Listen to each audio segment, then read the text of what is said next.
In today's video, our expert team gathered the wildest moments captured in courtrooms. Sometimes everything seems calm, but suddenly, things take a wild turn and chaos erupts. It could be a sudden brawl or a dangerous situation unfolding within seconds. Let's dive straight into these jaw-dropping moments. In Las Vegas, a shocking incident occurred during a court hearing. A man jumped over a bench and attacked a judge. This whole incident was recorded on video and spread widely on the internet. Now, the man involved has been formally charged with attempted murder. In Las Vegas, the grand jury reviewed the case. They decided to indict Deobra Redden, who is 30 years old, with 9 different charges. During the court session, something unexpected happened. A man named Redden, who was facing a sentence for an attempted battery case, suddenly tried to attack Judge Mary Holthus. It happened right as she was about to announce his punishment. The whole incident was captured by cameras in the courtroom. In the video, you can see Judge Holthus's clerk and a court marshal struggling to control Redden and keep him from causing harm. This dramatic video quickly spread on the internet and social media platforms, catching the attention of many people. The latest accusation of attempted murder says that Redden tried to hurt Holthus by pulling her hair, grabbing her, and maybe even choking her or hitting her head, though the exact way isn't clear. He's also charged with hitting, kicking, or pushing a police officer in Las Vegas. A lawyer who spoke for Redden during the first court appearance didn't respond to a message who was asked for comment. Outside the court, Karen Springer, who is Redden's foster mother, and his older sister spoke to reporters. They said that Redden has been diagnosed with schizophrenia and bipolar disorder. However, the court records show that he was found capable of standing trial. Steve Wolfson, the district attorney of Clark County, mentioned that Redden has a history of adult criminal activities. He has been convicted of 3 felonies and 9 misdemeanors, mostly related to violent acts. What is your opinion on this case? What should he get for his actions? Comment it down below. In next shocking case, a young basketball player, who everyone thought could make it big in the NBA, suddenly fell to the ground when the judge announced a 3-year prison sentence. This happened because he was found guilty of assaulting and kidnapping his girlfriend. In the courtroom, a video captured a shocking moment. It's about a young guy from Ohio who used to be really good at basketball in high school. But something went wrong. He got into trouble for hurting and taking his girlfriend. The judge, Pamela Barker, said he had to go to jail for 3 years because of what he did. When she said that, the guy, Tony Farmer, looked really surprised. He couldn't believe it. Then, he fell to the ground. It was like he couldn't stand the news. Asking his attorney, Joe Dubiak, "I got 3 years?" The 6'7", 220-pound teen exclaimed, "Oh no," as his enormous legs gave way while his relatives can be heard crying out against the verdict. Farmer felt faint when Judge Barker gave him extra time in prison. The judge added 2 years for hurting someone and 2 more years for stealing, on top of the 3 years for kidnapping. Farmer needed help from 2 court workers to stand up. But later, the basketball player felt better because he misunderstood the judge's decision. Barker said, "I'm not done yet," while a court officer tried to lift the handcuffed teen. The lawyer leaned in to talk to Barker, telling him he had to show respect for the court. Even though he admitted he did it, and his ex-girlfriend, Andrea Lane, spoke up for him in court, Farmer lost his chance for a college scholarship when he attacked Lane on April 23rd. There's a video that captured Farmer hitting Lane on the head and then continuing to kick and hit her while she begged him to stop, scared and hiding in a corner. What do you think about this talent giving away his future? Comment it down below. In following court case, a woman is really angry because her ex-boyfriend broke up with her right after he won $3.5 million in the lottery. And to top it off, he won't give her any of the money. A woman named Denise Robertson felt very sad when her partner left her. Later, she found out that he left because he won a huge $3.5 million lottery prize from a ticket she bought. Denise, who lives in Canada, decided to go to court to try to get half of her ex-partner Maurice's big jackpot. She also wanted $286,000 in extra money for damages. Denise and Maurice used to live together in Chatham, Ontario. They used to buy lottery tickets for Canada's Lotto every week. They had an agreement to share any money they won from the lottery. They dreamed of buying a big house together and enjoying their love for muscle cars.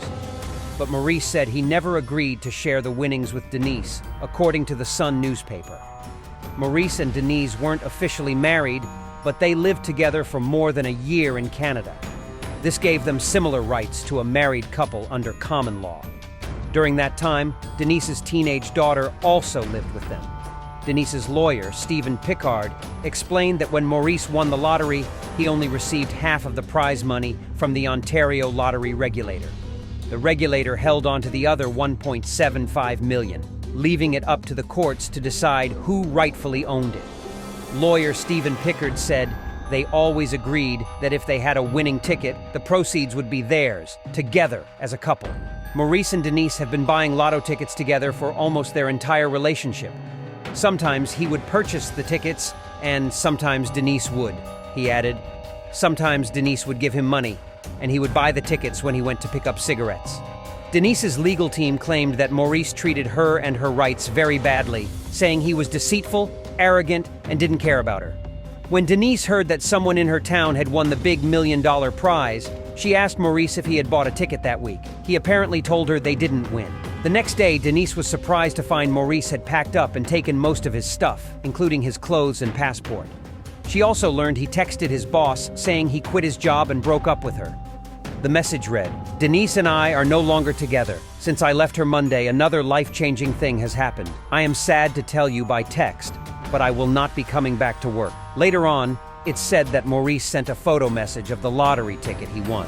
But Maurice's lawyer, Richard Pollock, explained that Maurice didn't do anything bad. He bought the ticket, won it, and got the prize. Pollock believes Maurice is a decent and truthful person, and what's important is protecting his good name. What do you think? Is it his prize, or should his ex get also half of the win in the lottery? Let's see how our viewers think about it. In this crazy case, Garrison, who was suspected of a crime, has been taken into custody after managing to escape from the courthouse. The entire incident was recorded on video. A man named Nicholas Garrison, 33, was caught and arrested after he tried to run away from a courthouse. The incident happened at the Highland County Courthouse, where Garrison was being handled by a deputy and a bailiff on court day. He was supposed to be put in handcuffs, but somehow he broke free and dashed out of the courtroom. The sheriff of Highland County, Donnie Barrera, mentioned that the escape was captured on video. Later, Garrison was located and taken into custody. Garrison is running down some stairs. The bailiff tries to stop him, but fails. Instead, the bailiff falls over the banister, hurting himself. Sheriff Barrera said that the bailiff broke 4 ribs and got a minor concussion from the fall. The sheriff praised the bailiff for going the extra mile to catch Garrison. The deputy bailiff went above and beyond to try and cut him off at the shortest path, and unfortunately for the deputy bailiff, he got injured, Sheriff Barrera stated. Garrison managed to leave the building and found a place to stay hidden. Sheriff Barrera explained that they got helpful information, which directed them to a motel in Clinton County. Garrison is now facing additional charges, according to the sheriff. What a crazy incident. Was it worth to run away? Let's go on with Damon Kemp, who is accused of committing 2 murders, yelled loudly as he was brought into the courtroom. He shouted at the judge when he attempted to speak. "I've reviewed your arrest and determined there's probable cause for your arrest," the judge said over Kemp's shouting. "I've appointed the public defender to represent you, so you have a lawyer." Kemp looked around nervously as the judge informed him that he would remain in jail. "I think there are good reasons for your arrest, so I can't let you out on bail," the judge stated. As the bailiffs escorted Kemp away, relatives of Trey Ingram, one of the men Kemp is accused of shooting, couldn't hide their anger. 2 young men, Trey Ingram and Jordan Payton, who were both 19 years old, were discovered dead at Jade Park apartment homes on Jimmy Ann Drive at around 8 p.m. Ingram, also called Ace by his pals, was a local boxer who trained at a boxing club in Daytona Beach. He used to study at university and was planning to go back to school, as per his neighbors. The person accused of shooting Ingram and Patton was known as Day Day among his friends. He also frequented the boxing gym, often working out with Ingram, according to trainer Benjamin Wright. Wright believed Ingram and Kemp were friends and didn't notice any bad feelings between them. Police Chief Capri mentioned that the victims were only discovered when a police officer went back to the place after receiving some new information. This happened before Kemp got charged with murder.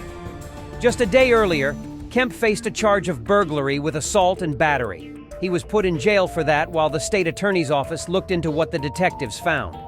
Chief Capri clarified that the burglary charge wasn't related to the shooting incident. What a tragic case. Arthur Booth, who had committed a serious crime and was very emotional when the judge remembered him in court, has changed his life for the better. During a court session, something surprising happened to a person on trial. They found out that the judge overseeing their case had attended the same school as them. This incident took place during a trial in 2015, and a video of it became popular online. Arthur Booth, the defendant, became emotional when he saw that the judge was someone he knew from his school days. Booth was in a Florida courtroom because he was accused of burglary. The judge, named Mindy Glaze, stopped the proceedings for a moment and posed a question to Booth, who was 49 years old. "Did you attend Nautilus for middle school?" Booth couldn't answer properly. He started crying and kept saying, "Oh my goodness." Glazer, feeling sorry, said, "I'm sorry to see you like this. I always wondered what happened to you." She remembered Booth from middle school, saying he was the nicest and best kid back then. She even used to play football with him. She was saddened by how things turned out. Their unexpected meeting in court wasn't the end of the story. Glazer joined Booth's family to welcome him after he completed his 10-month prison term. She embraced her former classmate, telling him, "Take care of your family, try to get a job, stay clean. You're going to do something good for somebody else." When Booth was in school, he was really good at his studies. He even learned Spanish on his own. But when he turned 18, he got arrested for stealing valuable things. After that, he couldn't find any job, so he started using crack cocaine. For about 15 years, Booth kept going in and out of jail. But now things have changed for him. He's managed to turn his life around. He works as a manager at a company in Florida. This story teaches us that sometimes punishment alone doesn't help. It can sometimes make things worse. Booth's life has changed a lot, and it's all for the better. The court helped him get back on track. This means he won't be doing petty crimes and going to jail over and over again for the next 15 years. This is a big win for everyone involved. Next shocking court moment shows a dad of one of the 3 people killed by Michael Madison in Ohio got really angry in court. He's the father of Terry, one of Madison's victims. Right after the judge said Madison would get the death penalty, this dad, named Van Terry, jumped over a table to attack Madison.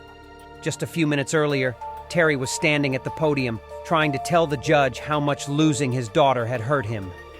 "Right now, I guess we're supposed to, in our hearts, forgive this clown who has touched our families, taken my child," Terry said. Terry stopped suddenly and glanced back at Madison, who sat at the defense table. Then, without hesitating, he dashed towards the convicted killer and jumped over the table towards him. In the county courtroom, deputies quickly moved in to restrain Terry. Meanwhile, Madison and others hurried to move out of the way.